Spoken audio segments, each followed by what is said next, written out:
Hello and welcome, everybody. Before I turn it over to our fantastic presenter today, I would like to share a few things around school safety and security. However, first, on behalf of the School Safety and Security team and the University of Nebraska Public Policy Center, we need to thank all of you for being online today. But more importantly, we truly appreciate every one of you across Nebraska, as you are the experts in your community, in the trenches, fighting the good fight to keep kids, coworkers, and school communities safe and secure. Thank you for all the hard work that you guys are doing out there.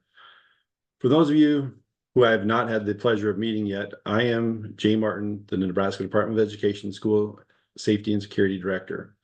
Our team's mission at NDE is to provide guidance and support for all schools in prevention, preparedness, response, recovery efforts to keep educational communities safe and secure. We are trying to help build those bridges and fill the gaps schools may have in safety and security. We provide evidence-based best practices in school safety and security. Three things that can change the path at a school are threat assessment teams, anonymous reporting, and third being and making sure that a student has a trusted adult in school who they can talk to. It is a proven time and time again, children who are connected and able to speak to an adult are less likely to commit a serious crime, cause issues, or have issues themselves. Behind only accidents, suicide is second leading cause of death in Nebraska for ages 10 to 19. And according to the Nebraska hospital discharge data from 2017 to 2022, teen and young adults from ages 10 to 24 years old accounted for about 54% of all hospital treated self-harm injuries. Female teens and young adults ages 10 to 24 years old alone account for 40% of all hospital treated self-harm injuries. This data alone confirms the value and importance of this webinar. Now it is my pleasure to introduce our presenter today, Ann Moss Rogers. Ann Moss is a mental health speaker, suicide prevention speaker, mental health education expert, trainer, and consultant. After her 20-year-old son, Charles, died by suicide in 2015, Ann Moss wrote her award-winning memoir, Diary of a Broken Mind, and the bestseller, Emotionally Naked, A Teacher's Guide to Preventing Suicide and Recognizing Students at Risk, with co-writer Dr. Kimberly O'Brien. She's been a TED Talk speaker, was featured on the New York Times, Variety Magazine, and was the first non-clinician invited to speak on youth suicide at the National Institute for Mental Health. A UNC Chapel Hill alum, Ann Moss currently lives in Richmond, Virginia. Her surviving son is a filmmaker in LA. Please join me in welcoming Ann Moss Rogers.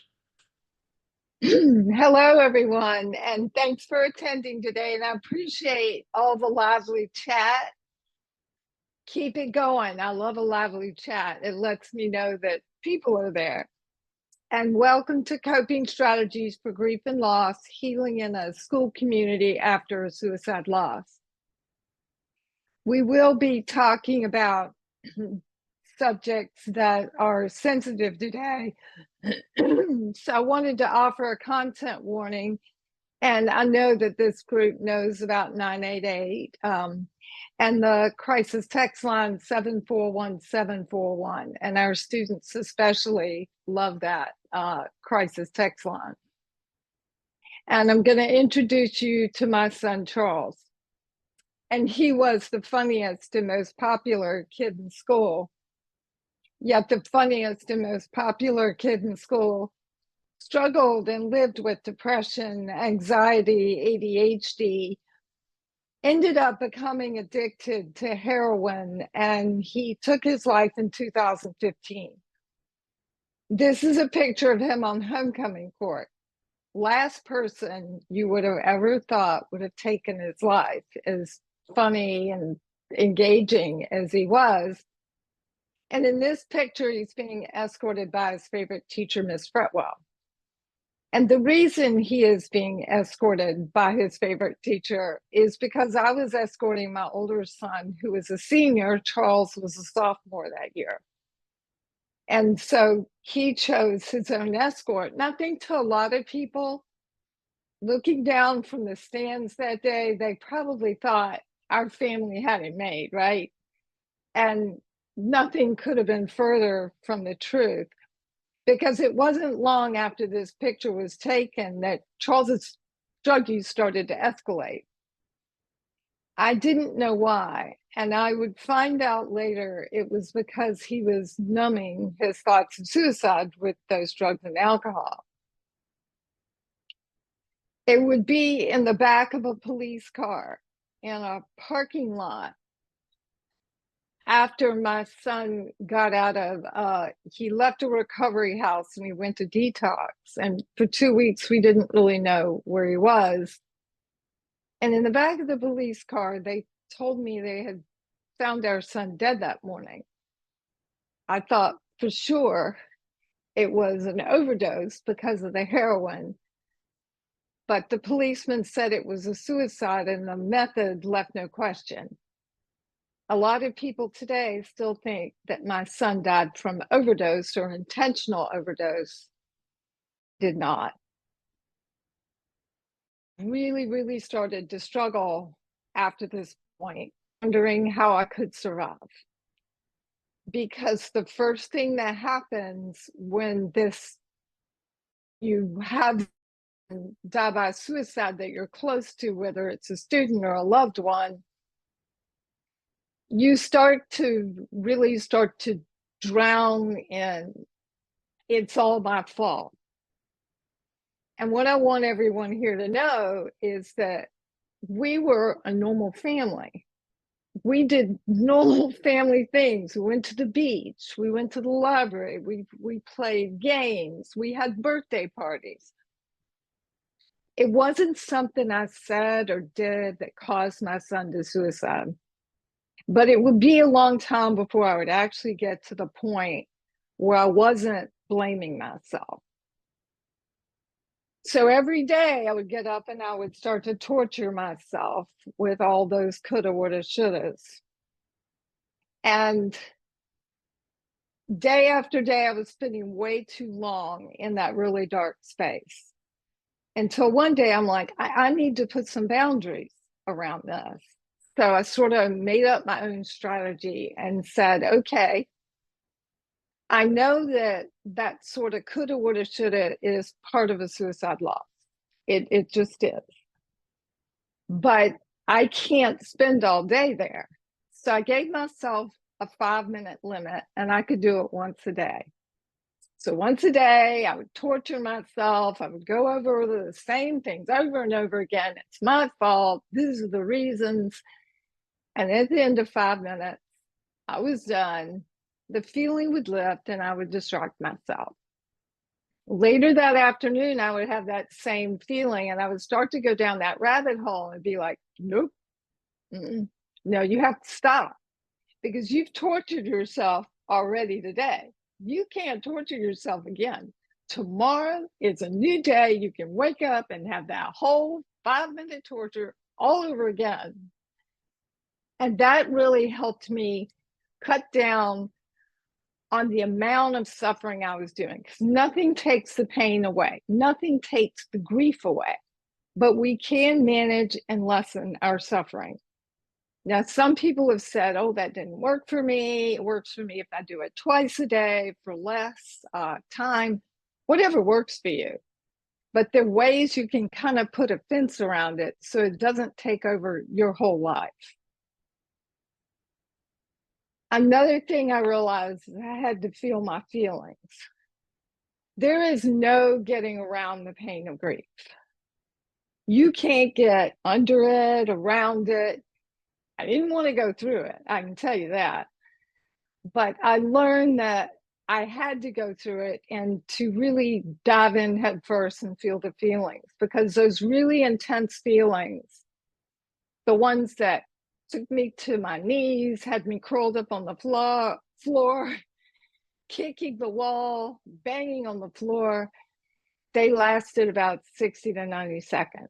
And intense emotions do that because we know that no emotions are permanent, no state of mind. After that really intense cry, that feeling would lift and I would distract myself with a healthy coping strategy, and not Ben & Jerry's ice cream and not a bottle of wine. It would be running, writing, Those were mine. Those worked for me. And I've had some university kids tell me things like fart jokes. They'll mountain climbing, any number of things. You guys, I think that this group in particular knows what a healthy coping strategy looks like.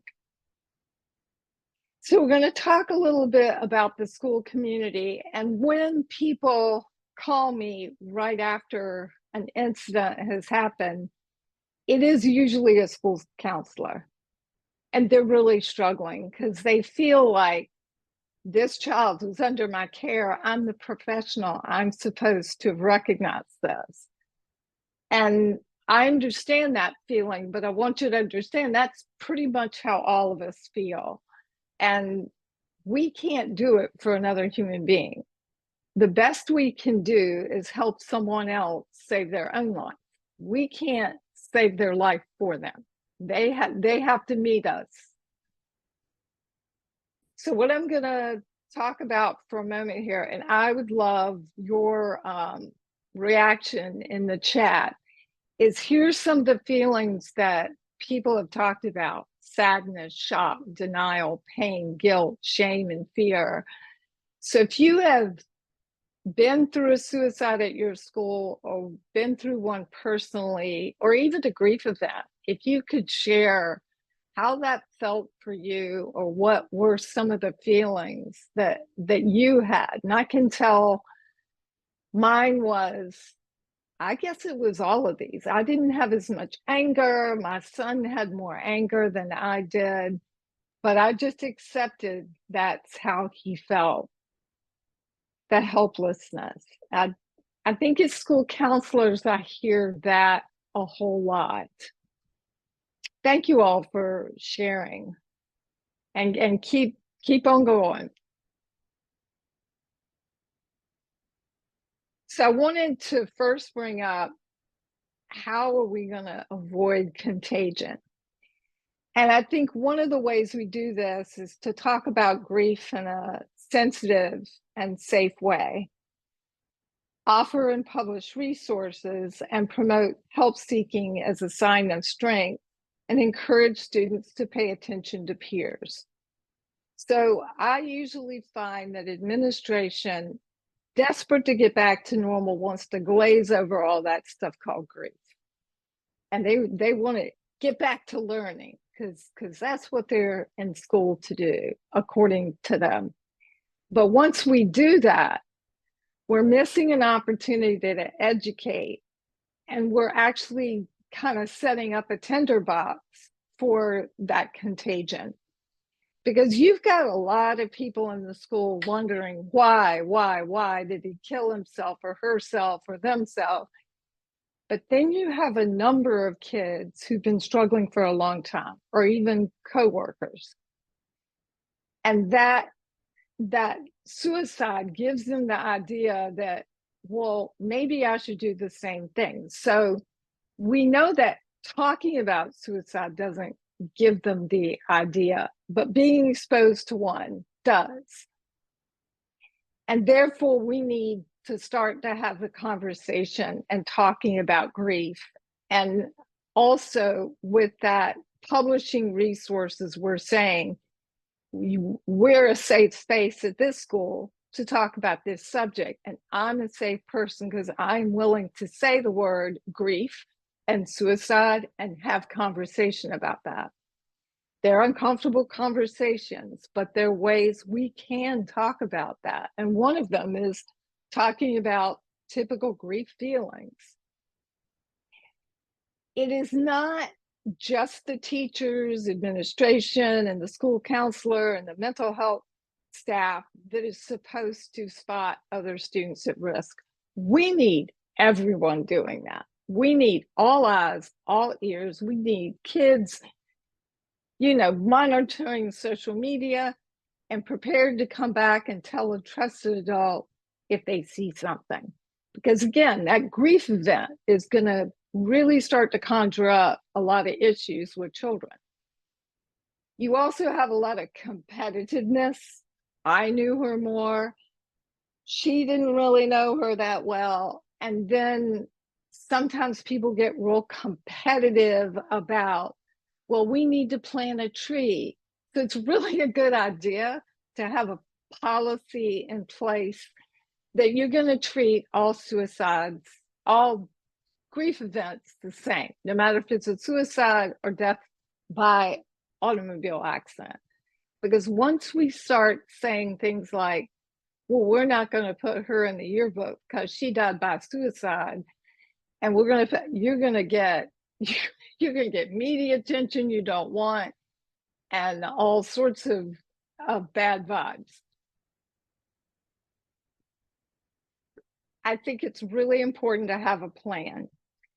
And so here's some of the things I'm going to touch on. What to say to the bereaved parents. A grief handout in form of a PDF for teachers that will be in the resources that I share with you.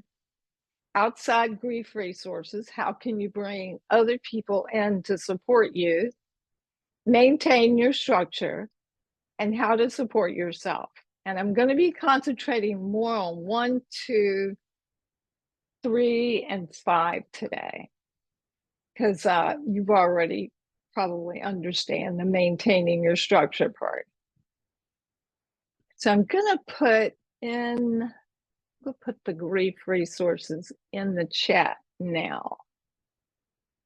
This will have a PDF that's a handout that you could give to teachers, and it's just do's and don'ts and gives you little conversation sound bites. So it's been recommended that 2 people should visit the bereaved family immediately. And Dr. Jim McCauley from Riverside Trauma and other people from trauma centers recommend that it be like an assistant principal and then one other person from the school, usually, if you can, somebody that the family is familiar with. You may get to the door, you may have it slammed in your face, but the family won't be able to tell the press they never heard from the school. A lot of people don't want to go visit the family, but when you do, it really counts for a lot. It really shows that you care and that this matters. So what do you say to the bereaved parent? Now, I'm just going to show you a script here of what is recommended. And again, in those resources, I have this written out. Would you say this exact word for word? Probably not. But it just gives you a template of a place to start. I am deeply sorry to hear about your son's death. Please know that the school community is mourning with you. This is a difficult topic, and I have an important question. We've heard this was a suicide. If that's true, and because we don't want other teens to see suicide as a solution, would you be willing to grant us permission to disclose the cause of death with the goal of preventing further loss of life? That last part is the part you're getting at. They may say no, but this is to help encourage them to allow you, and it's transparent. It gives them the reason that when we start to hide the cause of death, it further stigmatizes suicide. They feel like they can't talk about it, and then they start to feel a little bit more helpless. So again, it's a way to kind of put the brakes on contagion. There's no one way to do that. This is just one little piece of it. And this is a way to bring it up in a way that they understand why. So I wanted to thank Jim McCauley and Jennifer Hamilton, both education professionals, in helping write this script for Emotionally Naked, A Teacher's Guide to Preventing Suicide. So I want to give credit where credit is due. So I think the first thing that we know is that we can stop suicide with our ears. It's all about listening. Well, so is grief. It is about listening to the students And really allowing another person or a student to feel heard is the greatest gift we can offer. This generation doesn't feel seen or feel heard. And part of that is we got this big digital world out there, right? And there are millions of people. When I was growing up, I had the 13 kids in my neighborhood, and then I had the people in my school. I really didn't know the world was any bigger than that. So the kids these days are more likely to feel kind of like that small grain of sand on a beach, feel more insignificant. So when we listen to them, when we allow them to express their feelings without coming in with some toxic positivity, but really allowing them to feel heard, it means a lot. And you wouldn't believe how much that one skill makes a difference. So a few grief do's and don'ts for educators, and this is from the PDF that I supplied. So this is just one piece of it. So the teachers at first will be looking for you for like, what do I do? And this is an example of what to say with some vulnerability. And they can say it to a student, I know I'm having trouble concentrating since Astrid's death, but I'd like to know how you feel. What has your experience been like? So when you say it that way, you're showing your own vulnerability. This is affecting me. I'm struggling with this. It allows you to work through it, but it allows that other student to feel heard. Another thing that I think is really important is to really embrace this as a learning and teaching opportunity. It's not the one we would have chosen in that situation, right?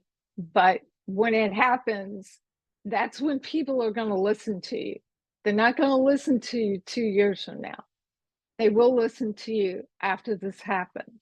Because, for example, parents, you may get 8 people show up to your suicide prevention presentation, but right after one, you're going to fill the stadium, or you're going to fill the auditorium or the stadium. So what do teachers say in the classroom? So here's some activities. And this is, so in that PDF, I have a bunch of activities, actually 3, and this is probably the easier one of the 3. And I call it Working Through Our Grief. And so it has like a sample script. It would be a good idea if we shared healthy ways to cope with our grief. Your ideas can help me or someone else. Can we do that for 10 or 15 minutes? Part 2 is the same exercise, but we want to actually understand that there are other people in there struggling with thoughts of suicide. So you want to say, if anyone is struggling with thoughts of suicide, I will listen without judgment. If you know someone hurting, please let a trusted adult like me know, because this is life or death. And this is the part where we want to encourage them to tell a trusted adult if they are struggling or if they notice a friend does. In that same exercise, you want to make note of the crisis line on the wall, and usually you'd have like a crisis text poster up there, and you can reach out if you're feeling overwhelmed or depressed. So we want kids to know that the crisis text says crisis, but a crisis to them could mean that they're anxious about a test, because we do want them to reach out before it's a crisis. So if you think of it as a waterfall, think of it right before the edge of a waterfall. If you try to go in and get a kid right before they go over, that's a really difficult place to go in and try to rescue someone. It is much easier 10 miles upstream when it's just a little babbling brook that you can kind of go in and usher them out of the shallow water. So that's ultimately what we want to do. So we want them to start to use some of these resources way before it gets to a crescendo. So poster, this is one that'll be in that resource packet. And it's just a simple poster that says who can call. Now, you don't have to use that one. You can use school resources if you have local numbers that you would rather them to call. But I think we need to have those resources posted on the wall of every school, student room, hallway, everywhere. We want them, because you're not only saying reach out to these resources, you're saying we're willing to have this conversation. You want to set guidelines before you do your activity, because a lot of people are going to feel kind of awkward talking about their grief, right? Some people are going to laugh inappropriately. Some people are going to be really melodramatic about it. Some people are going to be quiet, and other people are sick and tired of this. Everyone's talking about it. It's been exhausted. They've had enough. So I want to say during this discussion, I ask that we be thoughtful and respectful of other people's experience. And then finally, we want to kind of start to get them to brainstorm healthy coping strategies.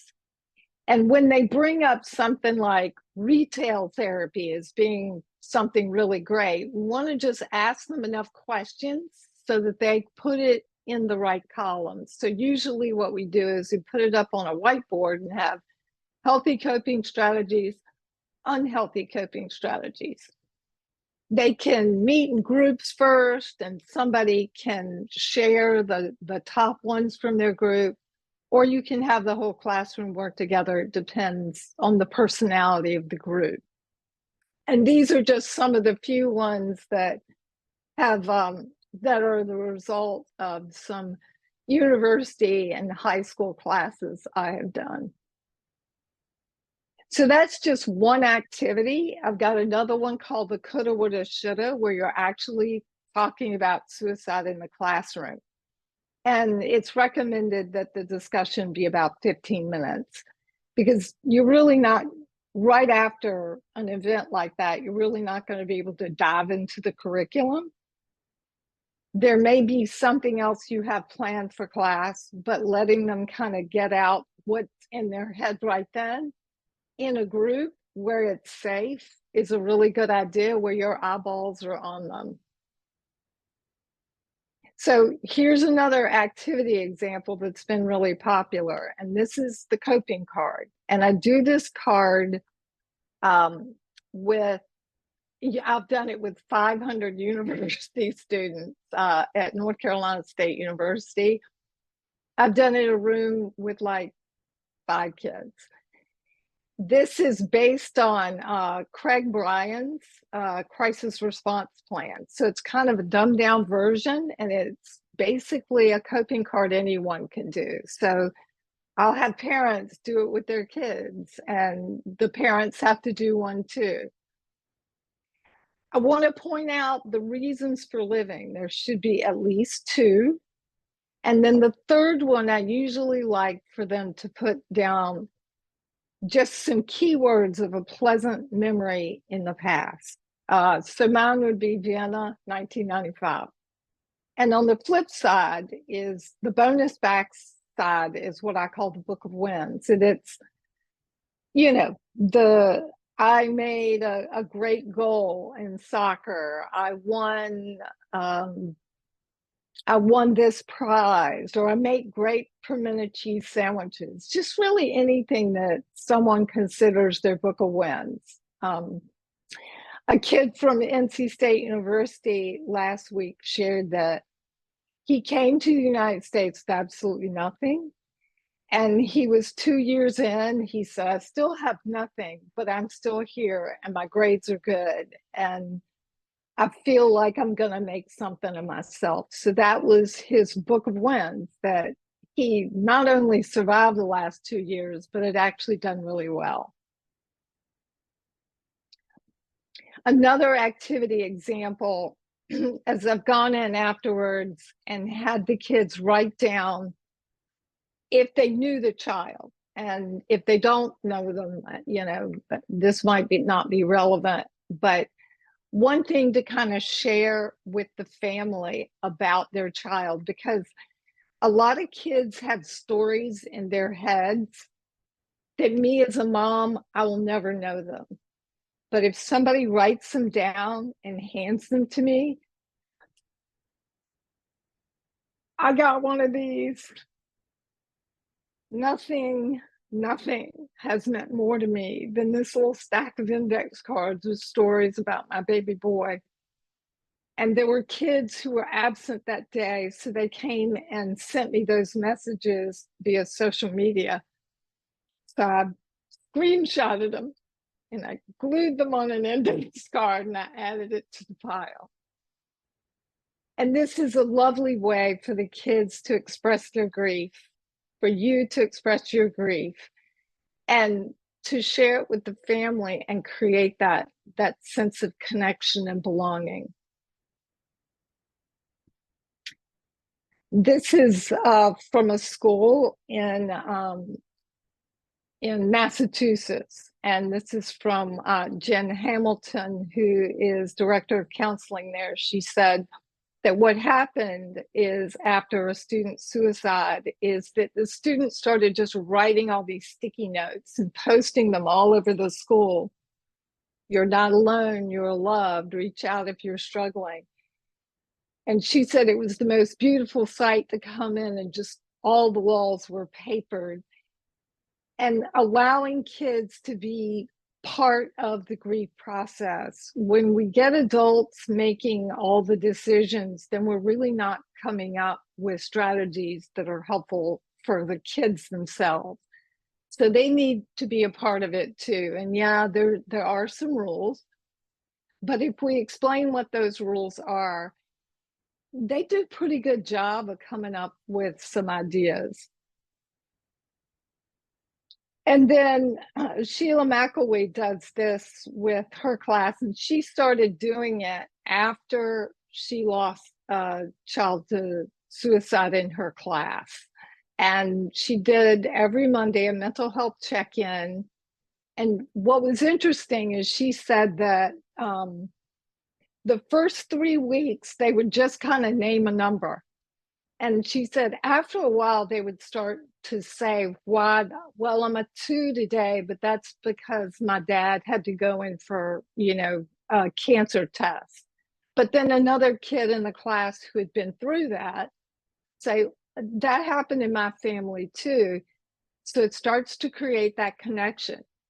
And we know that connection and belonging helps with suicide prevention. It also helps with the healing from grief. So I'm going to play a video. What do you say to the students when the parents won't disclose it's a suicide death? So this is kind of the awkward part. I've got to unshare and then share this video.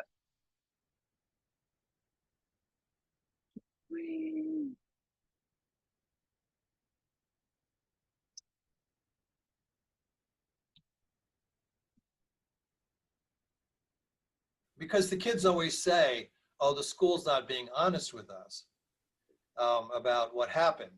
The school's lying to us. And we say, well, no, we the school's been in touch with the parents, and the parents, are not acknowledging, how their son died. And so we have to respect their wishes. So we tell the superintendent, the principal, you can't put anything in writing about how the student died, but we can certainly have those conversations in the classroom. We can say, so the parents are not saying how their son died, but what have you heard and what do you think, and how does that change your reaction? How does that shift your reaction if you think that he died by suicide? And so you can still have that conversation, and that's what we really like to do.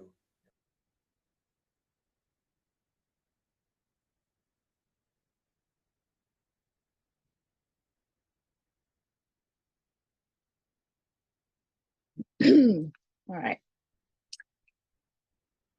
So I'm going to kind of spotlight what he said. The school has been in touch with the parents, and they are not acknowledging how their son died, and we have to respect their wishes. But you know what you have heard and what you think. How does that change your reaction if you think that he died by suicide?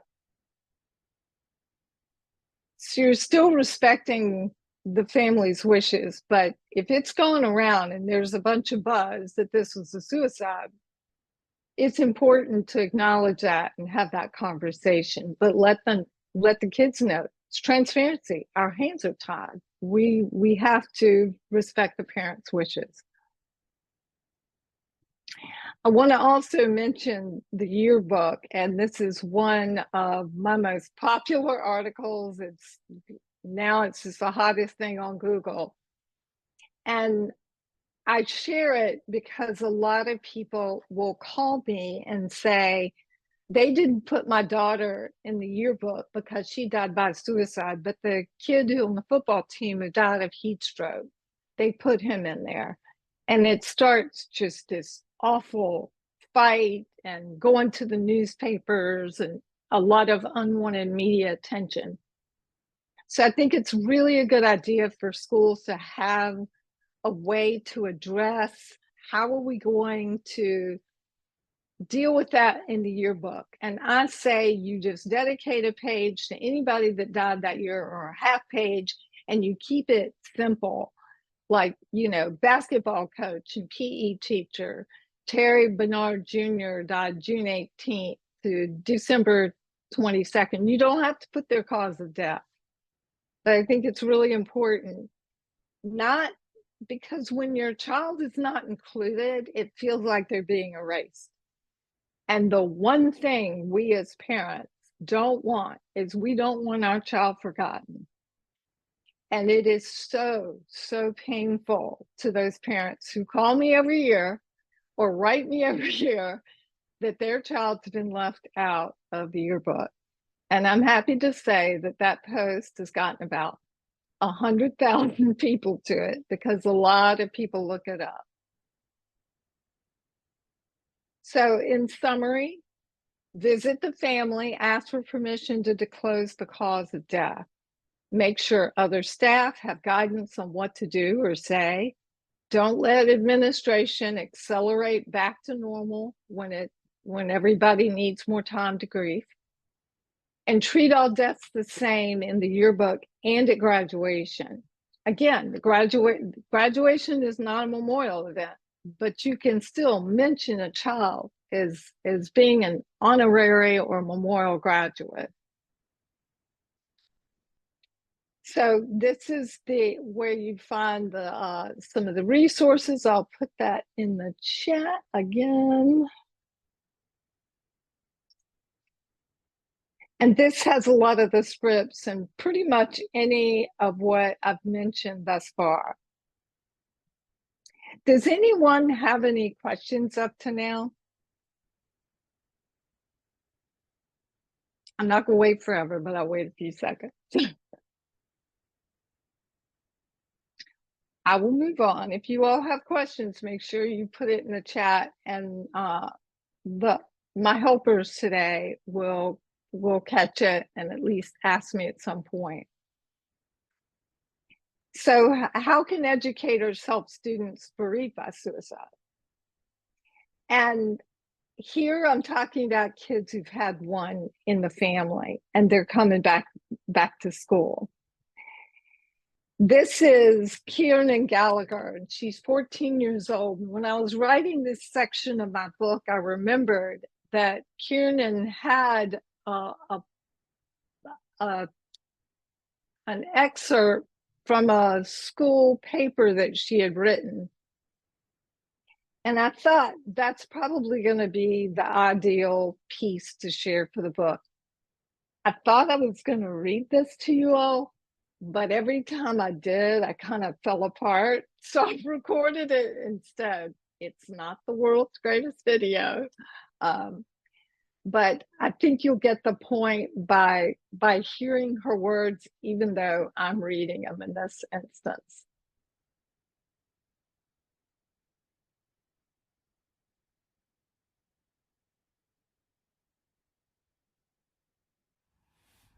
I didn't return to school for about 3 weeks, and returning was like being held underwater. When my dad first passed away, I didn't want the sun to rise. I didn't want my favorite song to play. I didn't want to look at the stars. I didn't even want to eat. I didn't want to do anything because I lost my dad, my hero, my best friend, and so much more all in one. So going into school, a place which feels like prison, was not fun. Upon walking into school, I genuinely believed I was going to be okay. I wouldn't shed tears. I would answer questions strongly. I would get my work done. I thought people would be there for me. I would have people to talk to. I was entirely wrong.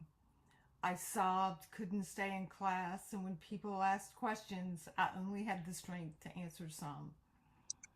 Everyone's faces were turned towards me, but would turn away the moment I looked back in their direction. I didn't have many people to talk to other than some adults who were at least able to admit they had no words. My day of return felt like everything was in slow motion, tears welling up forever, but not letting them fall until my sight was blocked. Imagine how things will be for me now from here on out at school. Although I can lock the emotions up, sometimes they can't be hidden. People may see me laughing, smiling, and being happy, but what you don't see isn't all there. You can't see the monstrous tears that claw at me and take over me. You can't see my brokenness, my heartache, the things I cover up, the things I never share. When people fill in the blanks with their own ignorant stories, they bury him and our family all over again.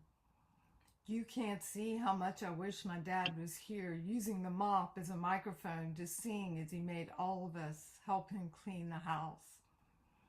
I now lack focus at school, get lost in my thoughts. Oftentimes people tell me they don't want to bring it up because they don't want to remind me about it. Trust me when I say I haven't forgotten, that I'm not going to.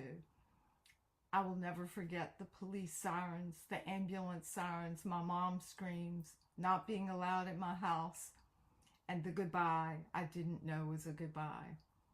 There is so much I will never forget about my dad's death. It is a scar as permanent as a tattoo, but I will also never forget how great of a person my dad was.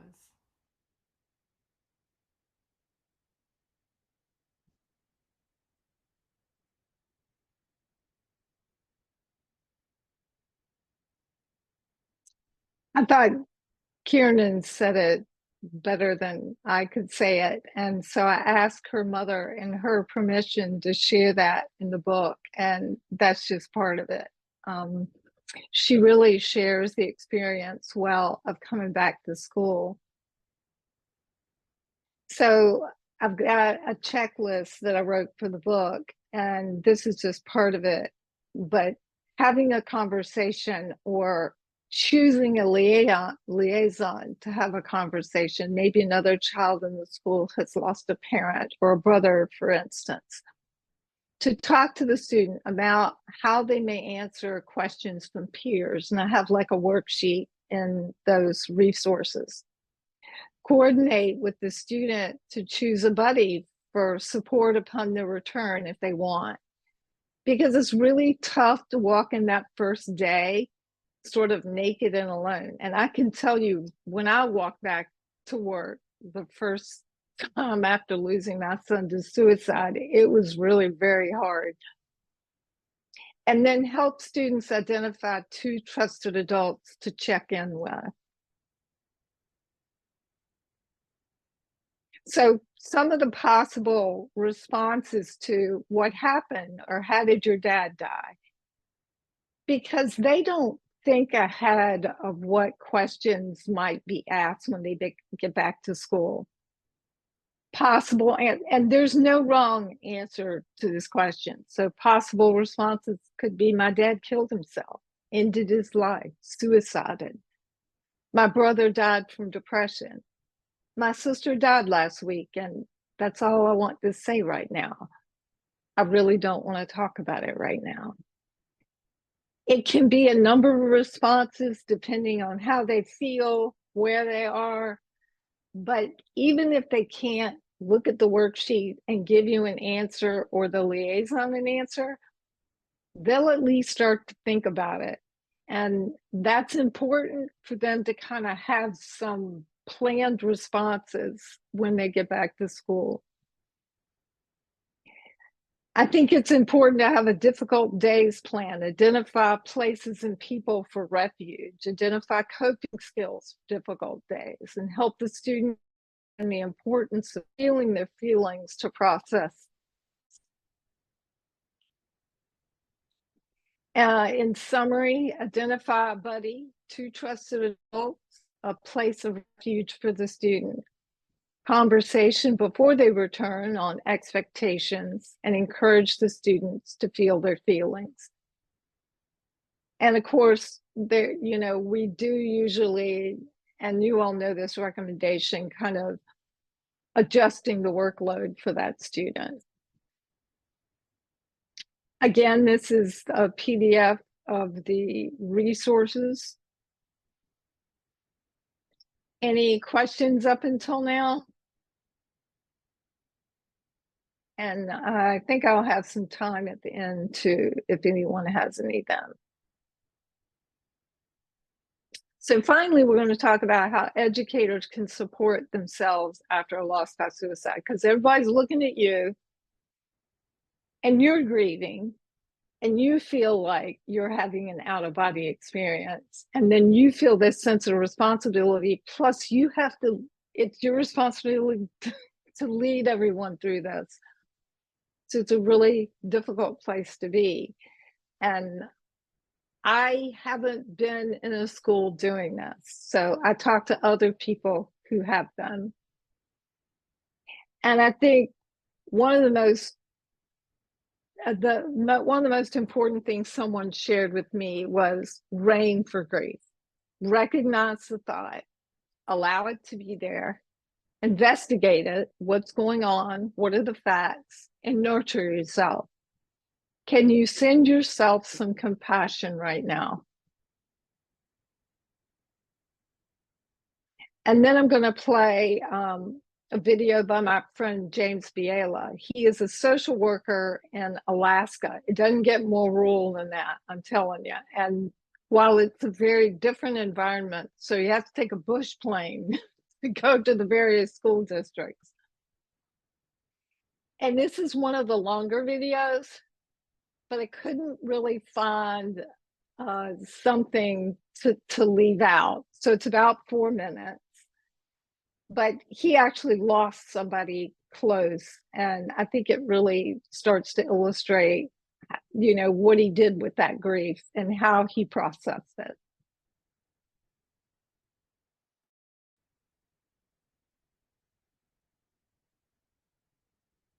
One of my best friends who was a student shot himself in his house, and I heard it on the VHF. They use a lot of CB radios out here. And I was given a snow machine ride on a very thin ice on a river back to that other site where I responded to the attempted suicide. It was a 12-minute flight. He died 3 minutes out of Bethel. I stayed in that village for quite a while, and I'm saying this because this is where things changed for me, especially the way I'm looking at suicides and dealing with suicides and getting kids involved in suicide out here, prevention out here. Now, we knew he was suicidal, if this makes sense. Well, this young man used to do a lot of pot and drank a lot. And even though he was a dropout and he was banned from the school, I actually snuck him into school for him to talk to me when school was out. Because there is no mental health services out here. You have to come to Bethel, and I'll get into that in a little bit. But so we made a good relationship out of it. I saw him 2 weeks prior to me, 2 weeks before that. We had a big dance festival at the school. I snuck him in to watch the Yorhawk, which is a dance festival. So, and I saw him, he goes, Jim, I'm feeling great. I quit drinking, I quit smoking. I got back myself into the GED program. My life is great. I was so happy. You know, I said, are you still journaling? And he goes, I'm still journaling and I'm doing great. 2 weeks later, he died by suicide. I say that when I was there cleaning up with his brother, because he shot himself in his house, we found his journal. But we look at the signs of suicide saying, oh, watch out for the misuse of alcohol or drugs. Watch out for this. He was clean and sober. He got his life back together again. And my guilt, and the guilt that I carried was, I missed it. I missed the signs that he was not okay. I looked at it saying he got his life back together again. He's doing great. He was making amends. He made his final choice. He was happy with the choice he made. I missed it. And when I do presentations now and I see that the increase of alcohol or drugs, I got to stop and say, that's not always the case.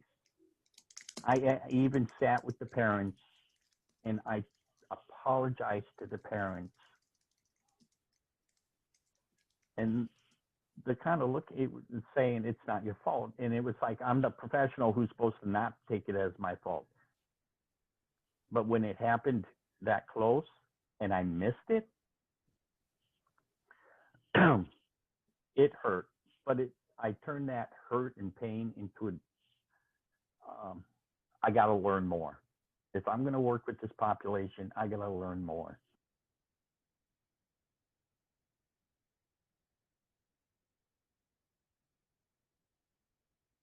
So I would love for you all to share anything in the chat of how this video may have resonated with you.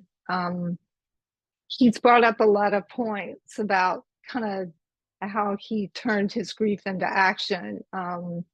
This is where things changed for me, and I got the kids involved. The fact that he felt that sense of responsibility for a long time. And I will say that this is when he started a chapter in Alaska from American Foundation of Suicide Prevention, and they were #1 in youth suicides, and now they're not. They're still in the top 10, but they're like 3 or 4 now. And it is because of the effort they have made. So I would love any of your thoughts in the chat on that. So there is a reason that there is an empty desk on the front of the book, and it's because a lot of people really struggle with the empty desk syndrome. And I thought that Sheila McElwee handled it in a really interesting way. She didn't get rid of the desk. She didn't change classrooms or schools. Instead, what she did is she had the kids that wanted to take turns sitting at that desk every week. I thought that was just a really lovely way to kind of give them a choice. And they discussed this as a class, and that that's the decision they kind of came to. And thank you for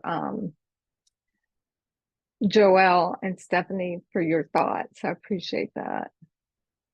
Take more time, taking time. It's worth it. Spend time learning about one another. That's lovely. I find such hope and resilience, he described, that we can all utilize such devastating experiences to contribute positively to the world. That's really lovely. Thank you. This last video is from a librarian, and that's actually where they all meet. So she was definitely exposed. I have to tell you that this video, the Wi-Fi wasn't very good. And Brooke also went into the fact that she lost her own son to overdose and how she dealt with that, but it didn't come across. So I'm just going to show you the part that I have. And this is a little bit shorter than the last one.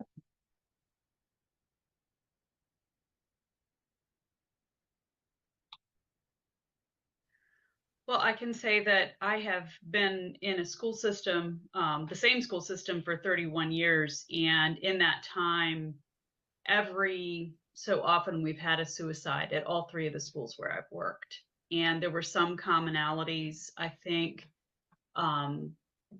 because it's a high school and for many students, the first time they deal with death, there's a lot of hysteria among the kids, understandably, because they knew the person, even if they didn't know them well, but they sat in the same class with them. They're pretty upset. And the faculty is usually very upset. One of the things that I know tends to happen is they bring in grief counselors, and the counselors at our school get involved, but they also call in outside resources. And we open up the library for people to just come and talk one-on-one with counselors all day long. And it helps, but we end up being a place where the kids can sit one-on-one at a table with a counselor. And there might be 10, 12 different little groups of people meeting together. And sometimes it's faculty members. They invite the faculty members to come in and talk too. And eventually we start to move back into normal routine, but usually the first few hours of the day, there are a lot of really upset people processing their feelings and crying. And yeah, it's a lot. It's actually exhausting being the librarian when all the people come in like that, because you have kid after kid that you're close with and you see them upset. And one time it was my library aide who committed suicide. And that was, I think, one of the hardest things I've had to deal with because yes, we had all the coulda, woulda, shouldas, should we have seen the signs? We knew that he was having problems at home, but we did not know how bad it was. So, I think that time, my library team, we were very involved in the counseling for ourselves, and it took quite a while.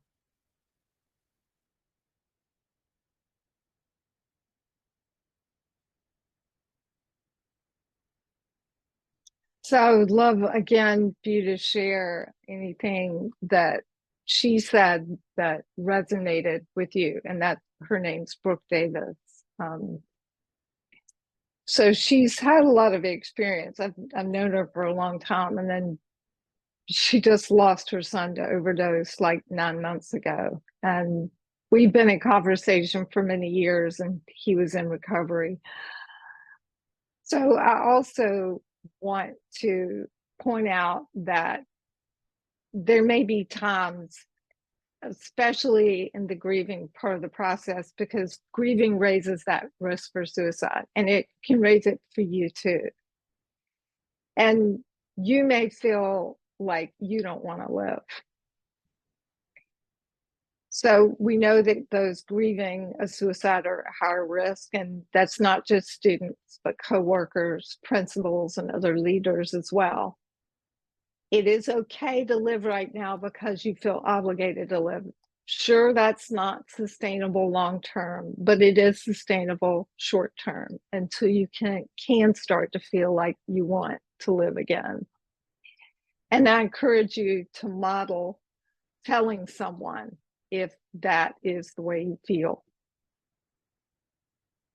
And I'm just going to share some few resources. Again, we have, it's a crazy list. You're going to go, oh my gosh, she's got so much stuff in this. And you may kind of want to kill me. Because it'd be like, oh my gosh. And then, so I've got a lot of ebooks, the Coping Strategies for Grief and Loss, the Emotionally Naked Bereavement Provider, and the Coping Card Activity as well. And then I'm going to go ahead and put these grief resources in there. I love this book from American Foundation of Suicide Prevention and the Dougy Center. It gives you kind of age-appropriate scripts to have that conversation about suicide, even like with younger kids. Because with younger kids, we want to use words like, mom made herself dead instead of suicide, because they don't know what that means, right? I would love for you to share one thing in the chat that you learned today, that you didn't know before. And that there's a little selfish reason for that. Sometimes I feel kind of a real crash afterwards from telling my personal story. And these kind of lift me back up and fill me back up and remind me why I do what I do. So I would really appreciate just one thing in the chat that you learned today. And Charles taught everyone around him what it meant to let another human being know that they matter. And I think that is something that we can really take forward each and every day, is to just listen and let another human being know that they matter. So thank you all for listening today. I know parts of this were really difficult conversation to have, but hey, you all were here. And thank you for all your comments.